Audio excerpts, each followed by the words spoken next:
Hi, I'm Slam Gaming. Very quickly before we start, this video will have spoilers for both Scarlet and Violet's main story and the Teal Mask DLC, so beware. Before Scarlet and Violet, who did you think of as Pokemon's best written characters?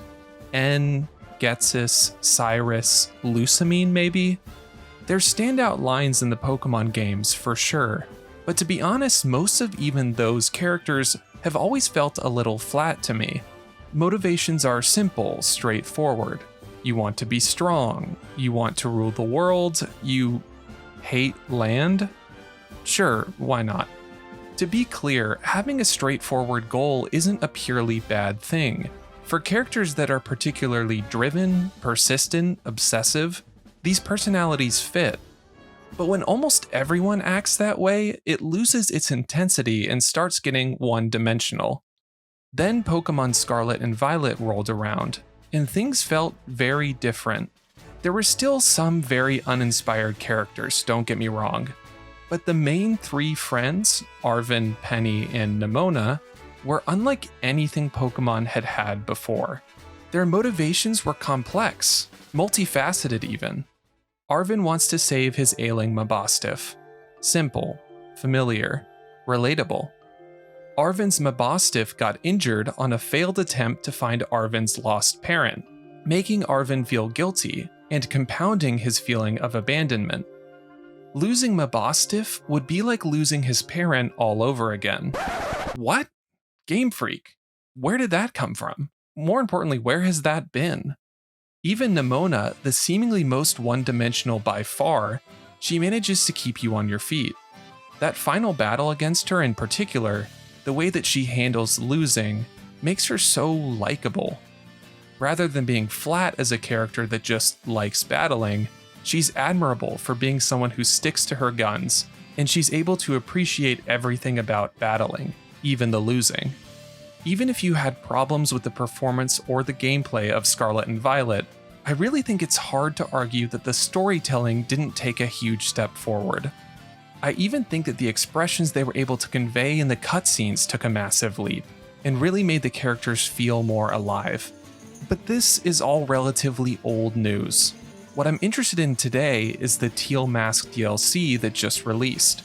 Did it build on Scarlet and Violet's main story in terms of quality of storytelling, or is it an unfortunate regression? Let's not forget, the first DLC for Sword and Shield, the Isle of Armor, had some, let's be honest, truly woeful plot and characters. And that's coming off of a main game that, as much as I love it, also rolled out some spectacularly bad plot and characters. I'm just gonna come out and say it. Rip the band-aid off. I loved the Teal Mask. I know that's a strong statement, but I'm ready to commit.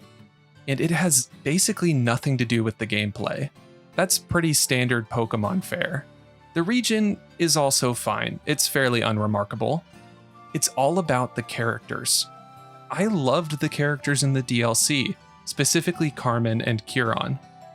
Is it Carmen? I'm not sure. Carmine? Carmine? I'm just gonna say Carmen. Seriously though, if I am wrong, you can let me know below. I'm gonna be making plenty more DLC content, so this actually would be helpful. It's all about the subversion of expectations for me. At almost every turn, I was wrong about what happened next. Let's start from the beginning. From the get-go, it seems straightforward. Like really straightforward. Carmen is mean. No other way around it. She's mean just for the sake of being mean. She's mean to Kieran, she's mean to you, she's just rude to everyone. And she's kinda two-faced about it too. Happy to throw on a fake smile and cheery demeanor for the chaperones. Even when she's doing something kind of nice, like pairing you up with Kieran when he's nervous, she manages to find a way that also humiliates her brother in the process. Kieran, on the other hand, is shy, friendly, and seemingly scared of everything. He's an optimist, though, believing in Ogerpon even when all he knows are the stories that paint it in a bad light. He's deeply admiring of you, and is clearly craving some sort of companionship. Okay, so from there, the typical Pokemon thing to do would be to have Carmen be a rival-esque character that you battle through the DLC.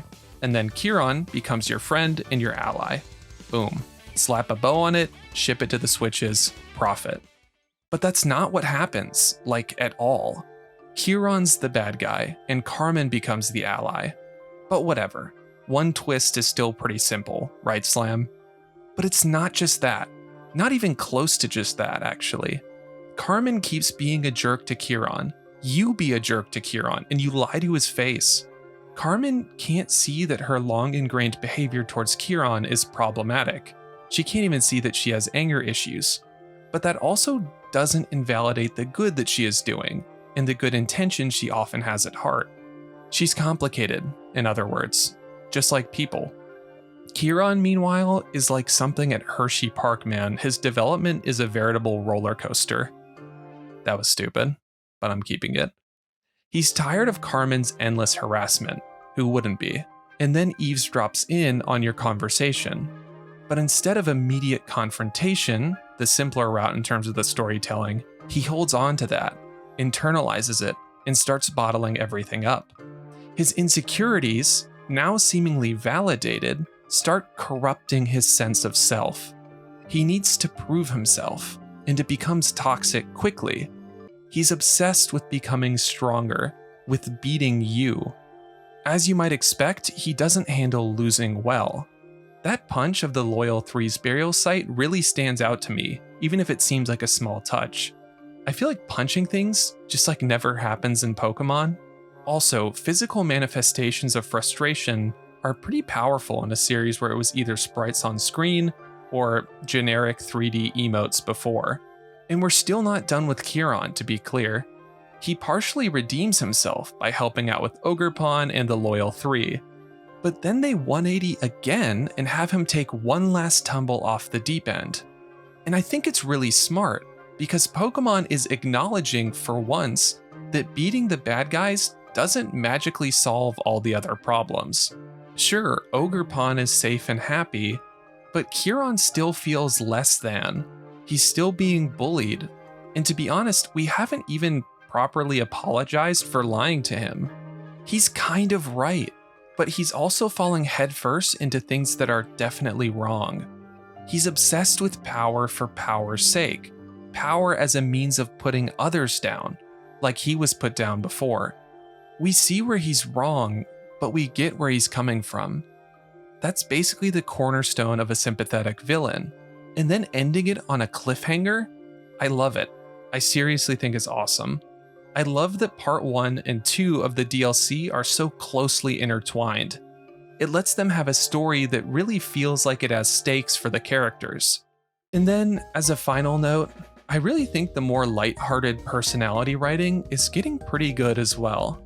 I think they had a really strong direction when they were writing Carmen in particular. There were like genuine moments where I laughed when I first played the story, which doesn't sound like a lot, but I'm not a big person to laugh at like TV shows, movies, video games.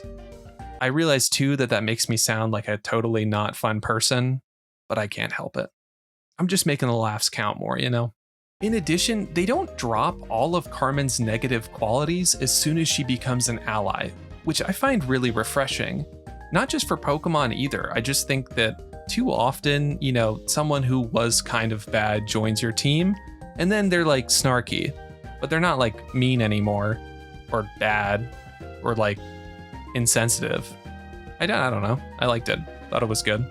For as long as it's been around, basically, the general consensus, in my mind at least, has been that Pokemon has pretty awesome character designs in terms of their physical appearances. But now, watching real personalities start to inhabit those sick designs, it's just kind of awesome.